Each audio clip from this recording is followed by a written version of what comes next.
Hello my soul family, कैसे हैं आप सब। आज मैं आपके लिए बहुत इंटरेस्टिंग सी रीडिंग लेकर आई हूँ।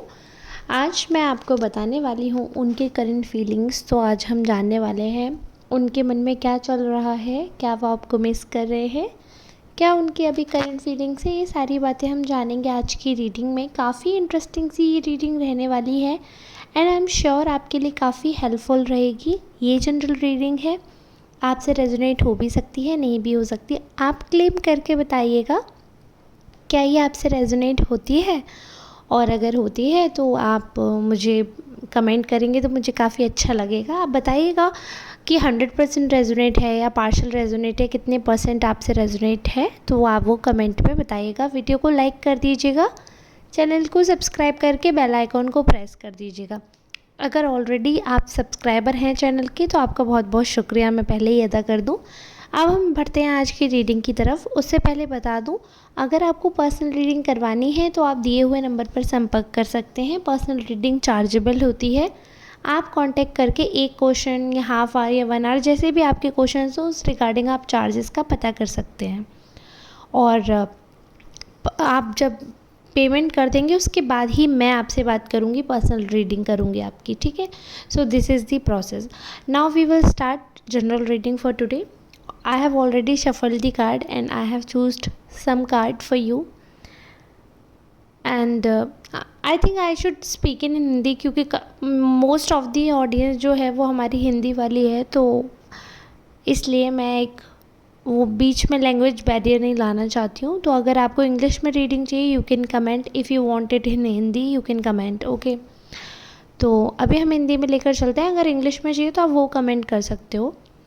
तो यहाँ पे एक चीज़ दिख रही है मुझे, अगर मैं उनकी फीलिंग्स की बात करूँ, देखिए उनके मन में ना आपके लिए बहुत ज़्यादा फीलिंग्स दिख रही है मुझे। बट एक चीज़ दिख रही है कि उनसे पास्ट में एक बहुत बड़ी गलती हुई है, बहुत बड़ी गलती, जिसकी वजह से वो बहुत पछता रहे हैं। लेकिन क्या है कि ये जो पर्सन है ना, इस पर्सन की पर्सनैलिटी कुछ ऐसी है, काफ़ी स्ट्रॉन्ग पर्सनैलिटी है, काफ़ी स्ट्रॉन्ग ओपिनिएटेड पर्सन है। बट क्या होता है कि जब इंसान बहुत ज़्यादा स्ट्रॉन्ग होता है ना, तो वो कहीं ना कहीं दबता नहीं है। उसको पता भी होता है ना कि हम गलत हैं, तो झुकना नागवार हो जाता है ऐसे लोगों के लिए। इसको आप ऐसे सोच सकते हैं कि ये जो पर्सन है इसको पता चला कि आप इनसे कहीं ना कहीं दूर हो रहे हैं, बट स्टिल आपकी तरफ से जो इन्हें लग रहा था कि रूड बिहेवियर, गंदा बिहेवियर, जो ये शायद सोच रहे होंगे या जो भी है, वो आपने कुछ भी नहीं किया। ऐसा कुछ भी नहीं किया आपने। इनको लग रहा था कि शायद आप बहुत वर्स्ट फेस इनको दिखा देंगे या बहुत गंदा बिहेवियर करेंगे इनके साथ, बहुत बुरा बिहेवियर करेंगे। वैसा आपने कुछ तो किया भी नहीं। तो कहीं ना कहीं इंसान अपनी नज़रों में वो जाता है ना कि अरे सामने वाला इतना अच्छा है और हमने उसके साथ ऐसे किया, तो कहीं ना कहीं वो एक गिल्ट है इनके मन में। मैं आपको क्लियरली बताऊँ, वो गिल्ट मुझे दिख रहा है, ओके। दूसरी चीज़ यहाँ पर एक चीज़ मुझे दिख रही है कि कहीं ना कहीं ये जो पर्सन है, ये पर्सन इस चीज़ में बिलीव करते हैं कि आपका जो है इनकी लाइफ में एक बहुत इम्पॉर्टेंट रोल रहा है। आपने इनकी लाइफ में बहुत ऐसे चेंजेस किए हैं जिनको ये एडमायर करते हैं, ऐसे चेंजेस जो शायद किसी और ने इनकी लाइफ में नहीं किए।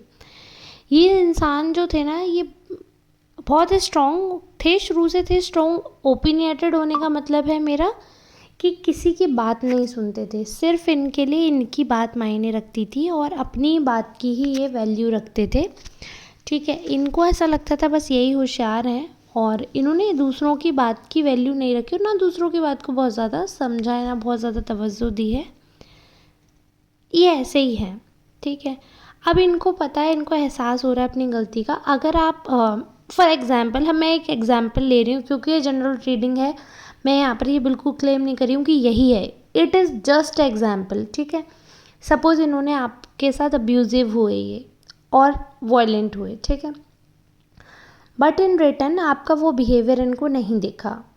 आप बस वहाँ से आपने मूव ऑन कर लिया, या आप उस सिचुएशन से निकल गए, या आप उस सिचुएशन से स्किप कर दिया आपने, कैसे भी करके इनसे दूरियां बना ली आपने, ठीक है। लेकिन आप अब्यूज़िव नहीं हो, आप वायलेंट नहीं हो। अपने बचाव के लिए जो आप कर सकते थे, you have done that only. ठीक है। अब अब आप ये समझिए कि सामने वाले को ना जब ये उम्मीद होती है ना, जैसे मैं एग्जांपल देती हूँ, मैंने थप्पड़ मारा किसी के, अब मुझे पता है कि सामने वाला भी मुझे लौट के मारेगा और सामने वाले ने मुझे नहीं मारा, तो पता है एक इंसान को ना बहुत भारी मन में वो हो जाता है, गिल्ट, क्योंकि उनको ये उम्मीद थी कि आप कुछ उल्टा एक्शन करोगे। मुझे उम्मीद थी कि मैंने थप्पड़ मारा है तो बदले में मुझ पे भी थप्पड़ पड़ेगा या गाली गलौज या कुछ भी नेगेटिव एक्शन सामने से आएगा। बट जब सामने वाला सुन के ले लेता है ना, तो एक भारीपन बोझ आ जाता है मन पे कि यार हमने फालतू ही बोला, सामने वाले हमने फालतू ही बोला। कि जब किसी की आंखों में आंसू देख लो या वो इंसान उतना आपके साथ बदतमीज़ी नहीं दिखाता है और आप ज़्यादा बोल जाते हो, तो बाद में हर इंसान को अफसोस होता है। उस समय नहीं होगा, जो थोड़ा सा भी मन में अगर जिसके मतलब भगवान का वास है, चाहे वो किसी भी प्रभु को मानते हों, किसी भी धर्म के हों, बट थोड़ा सा भी अगर उनके अंदर अ, थोड़ा सा भी प्रभु की तरफ झुकाव है ना, तो उनको एहसास होता है। तो ऐसे इनको एहसास हुआ, इनको फील हुआ कि इन्होंने बहुत कुछ आपके साथ गलत किया है जो इन्हें नहीं करना चाहिए था, और उसके लिए ये अफ़सोस भी बहुत ज़्यादा करते हैं। इनको बहुत ज़्यादा अफ़सोस है उस चीज़ का। बट क्या है प्रॉब्लम, क्या है इस पर्सन के साथ, कि ये पर्सन ना बहुत ज़्यादा ईगोस्टिक है। जब इंसान के अंदर बहुत ज़्यादा अहम होता है ना, तो वो झुकना नहीं चाहते हैं। आप समझ रहे होंगे, इनको बोध है अपनी गलती का, they have realised their mistake, they know where they were wrong, वो सब जानते हैं। बट इस सब के बावजूद भी क्या सीन हो रहा है कि इनको पूरी तरीके से आप पर वो नहीं है कि आप, मतलब कहीं ना कहीं ये ट्रस्ट नहीं है कि अगर आप के सामने ये झुक जाएंगे तो आप कैसे इनको जज करोगे, कहीं इनकी इमेज ख़राब तो नहीं हो जाएगी, कहीं आप इनके बारे में क्या सोचोगे। मतलब समझ रहे हो, सिर्फ अपने ही ईगो, अपने ही सेल्फ के बारे में सोचते रहते हैं, बस यही इनका जो है दिमाग है, बस इसके अलावा कुछ भी नहीं है। और ये मिस भी कर रहे हैं आपको, ये आपके बारे में सोच भी रहे हैं। बहुत सारी ऐसी चीज़ें हैं, बहुत सारी ऐसी बातें हैं जो मैं यहाँ पर देख पा रही हूँ, ये कर रहे हैं। बहुत सारी ऐसी वेज़ हैं जिनसे अगर ये सॉल्यूशन ढूंढ रहे हैं, जिनसे ये सजेशंस भी ले रहे हैं, बहुत सारे ऐसे लोग हैं। बट बस मेन जो बात अटक जाती है ना, वो बात यहाँ आकर अटक जाती है कि ये सॉरी नहीं बोल पाते हैं, ये सॉरी बोलना नहीं चाहते हैं, ये बोलना ही नहीं चाहते। ऐसा कोई इंसान नहीं है जिसका मुंह खुल के सॉरी नहीं बोल सकते। जब आप सॉरी फील कर सकते हो, जब आप गिल्टी फील कर सकते हो, तो बोलने में क्या जा रहा है। अगर दुख है और मालूम है कि गलती आपकी, तो क्या जा रहा है। अगर आप सामने वाले को कह दोगे, उसको भी लगेगा कि हाँ चलो ठीक है, आपने रिश्ते के लिए आप झुक गए। बट इस इंसान के साथ क्या प्रॉब्लम है, इस इंसान को लगता है कि अगर ये अभी झुक गए, अगर इन्होंने आपके फेवर में कुछ कह दिया, सपोज़ आपके मन के लिए सॉरी बोल भी दिया, तो इन्हें ये लगता है कि आप इनको बहुत ज़्यादा जज करोगे, बहुत ज़्यादा इनको, मतलब बहुत ज़्यादा इनके बारे में डिफरेंट ओपिनियंस बना लोगे, जो कि इनको लग रहा है कि वो ठीक नहीं रहेंगी आपके लिए। बहुत सारी चीज़ें ऐसी हैं जो ये इनको ऐसा लगता है कि अगर वो हुई या जो भी है तो वो बेटर नहीं रहेगा। तो इस वे से ये बहुत ज़्यादा दिमाग अपना चलाते हैं, बहुत ज़्यादा ईगोइस्टिक हो जाते हैं, और इनको लगता है कि अगर एक बार सॉरी बोल दिया, वापस रीयूनियन हो गया या वापस से चीज़ें सॉर्ट हो गई, तो लाइफ टाइम इनको ही झुकना पड़ेगा। इनका जो अहम है, जो इनका ईगो है, जो एक इनकी इमेज बनी हुई है, वो ख़राब हो जाएगी। तो ये जो झूठी इमेज है ना, झूठा ईगो है, झूठा अहम है ना, बस उसके पीछे पागल हो रखे हैं।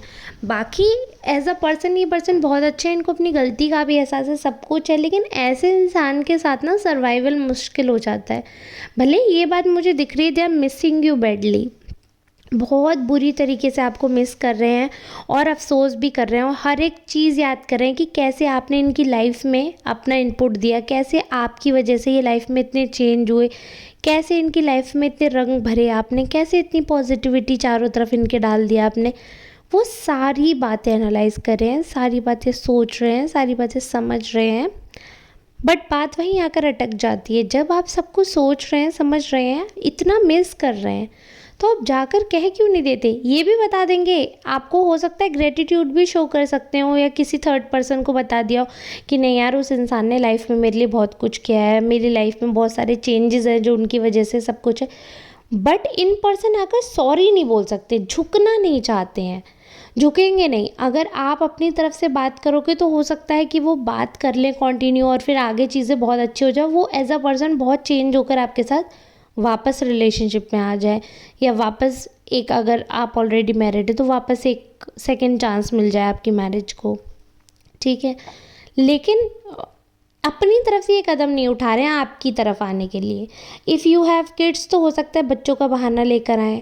अगर आपका रिलेशनशिप है और मैरिज वगैरह नहीं है तो हो सकता है फ्रेंड्स के थ्रू कुछ ऐसी बात पहुंचवाएं। मतलब वो चाहते हैं कि आप अपनी तरफ से ऐसा डिसीज़न लो। आपको वो चाहते तो बहुत हैं बट झुकना ही नहीं चाहते। इनके लिए ना रिलेशनशिप से ज़्यादा ईगो मैटर करता है, रिलेशनशिप से ज़्यादा इनके लिए रेस्पेक्ट अपनी मैटर करती है। देखिए, सेल्फ़ रिस्पेक्ट सबको प्यारी होती है। मैं उन लोगों की खुद भी इज़्ज़त नहीं करती जिन्हें अपनी इज़्ज़त प्यारी नहीं है। तो अगर इंसान अपनी इज़्ज़त के बारे में सोच रहा है तो वो ठीक है, लेकिन झूठी अपने आप को वैल्यू देना कि ठीक है, रिश्ता बनाने के लिए इंसान झुक जाता है। और हस्बैंड वाइफ या ऐसे जो रिलेशन होते हैं, लव रिलेशन, इसमें इंडिविजुअल एक इंसान अगर अपने बारे में सोचेगा तो नहीं हो सकता है। एडजस्टमेंट से चीज़ें बनती हैं।